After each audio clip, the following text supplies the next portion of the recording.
Hi, this is Gary Braley. Today we're going to be talking about photography, not the high technology megapixel zoom lens part of photography that scares us all so much when we try to pick out a digital camera. We're just going to look at all the good images, the wonderful photographs that are around us every day if we just pay attention and take our cameras with us. Let's start out by looking at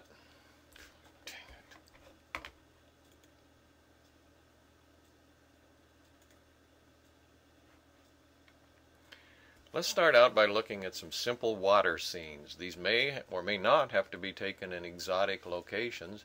They include things like a duck on a pond in Minnesota and a wake behind a boat while we're on the river.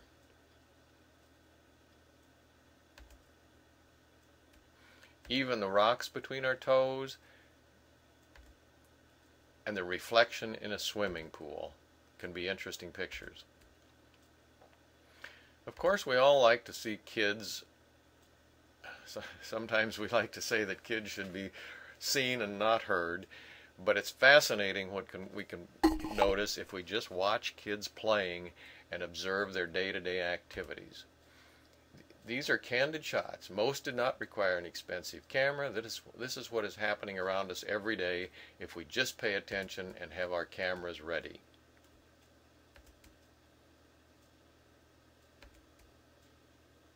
Looks like he's disappointed in a blind date.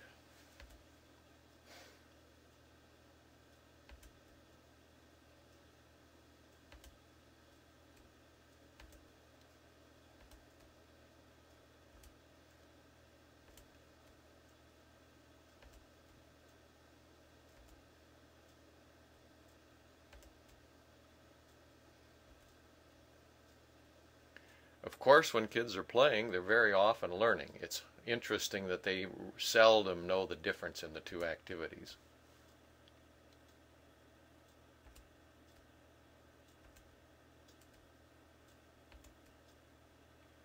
In this case, learning means noticing the similarity between a Parasara oleifus and a slice of dried mango. Sometimes kids like to take the road less traveled, and when they do, they often discover that the view under the bridge is better than the one on the top.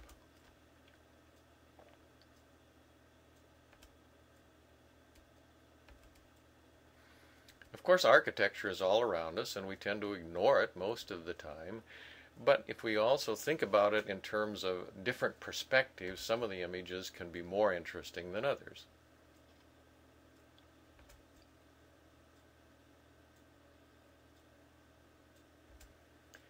In this case, it's a candid, unretouched photo of the 3rd Avenue Bridge.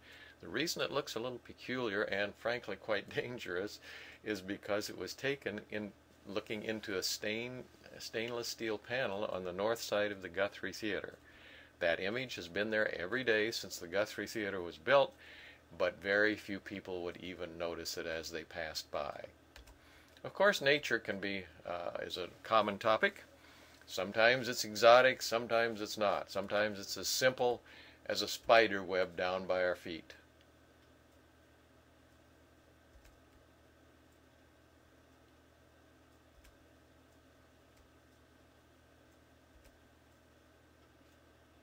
Sometimes we try to take a picture out a window, but we can't see because it's covered with frost, so just take a picture of the frost on the window.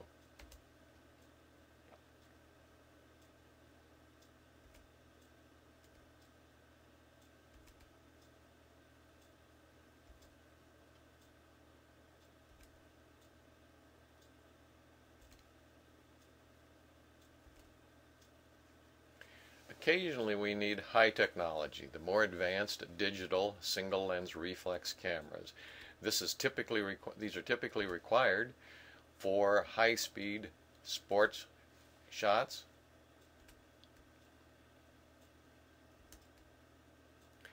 and for nature photography where hummingbirds don't stand still very long, as in this example.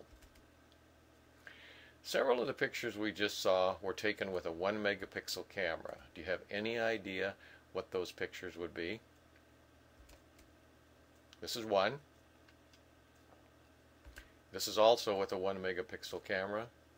And at the same location, a few minutes later, or a few months later, I took this picture with a 1 megapixel 1999 camera.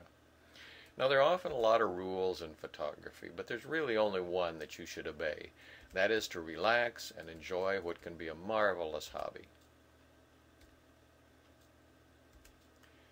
Our next topic is going to be choosing a camera. How do you decide between a point and shoot or a digital SLR? If you can buy a really good camera for $100 or $200 capable of taking most of the pictures I just showed you, what would be the reasons to spend $1,000 or more on a camera?